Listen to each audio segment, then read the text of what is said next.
Good morning, Year 7. Sorry I'm missing out on being there with you again today, but I just wanted to record this short video on our next lesson all about vertically opposite angles.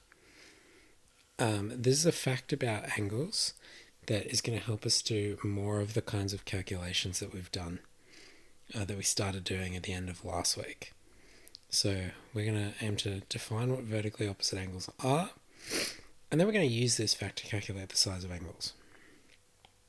Just got a couple of short review questions here. Could you just pause the video on these and have a think about what your answer might be? And I'll go through the answers when you come back.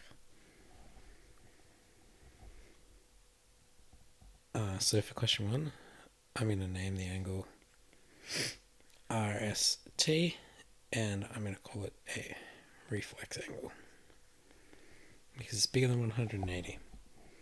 Now for question 2, these angles all add up to 360, and the way we find that, the way we find the size of x, the unknown angle, is by doing 360 take away all the other angles added together.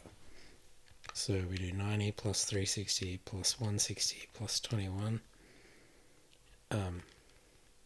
Sorry, I said plus 360 instead of plus 36. We add all that together, we get 307, and then there's 53 degrees left over for x. Alright, let's jump into vertically opposite angles.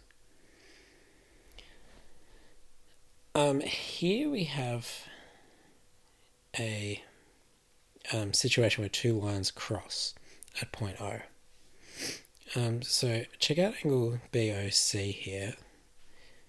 And we want to find angles that are supplementary to this one. So as in angles that add up to 180.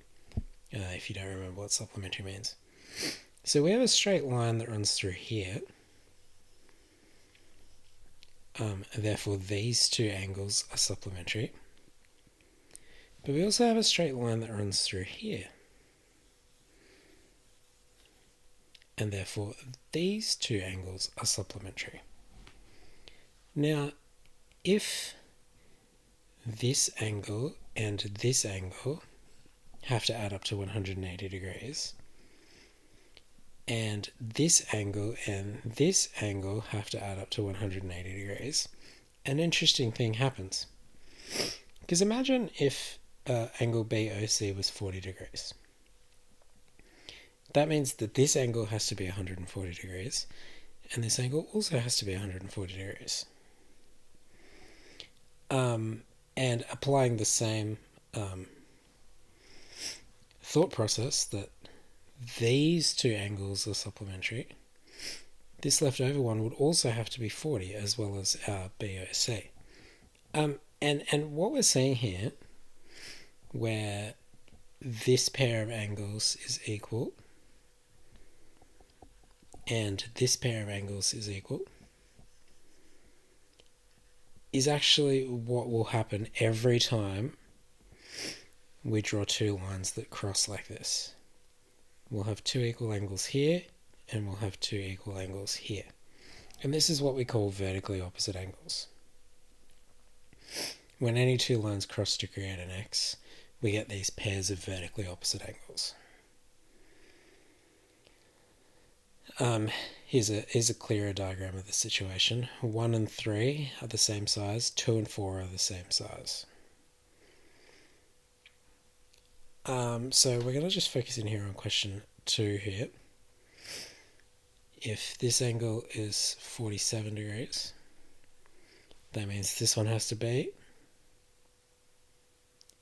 hopefully you realised that this one's also 47, because they are vertically opposite. Again, if this one is 116, A is also going to be 116 degrees.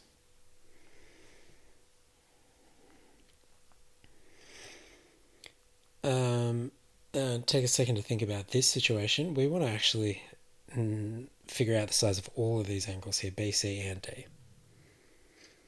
Now, you might remember that we just saw this exact scenario. This one is vertically opposite, so it has to also be 140. But then these ones are supplementary, So B and D will be what's left over to add up to 180.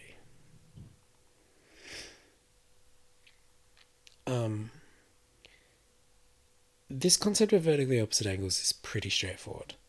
I would expect you guys to be able to get through these independent practice questions and the exit ticket questions quite quickly. If you do get through these, don't forget that you can jump down and do some more of the revision worksheet that you started yesterday. Hopefully I'll get to see you guys tomorrow. So yeah, you guys can get into that now. Thank you.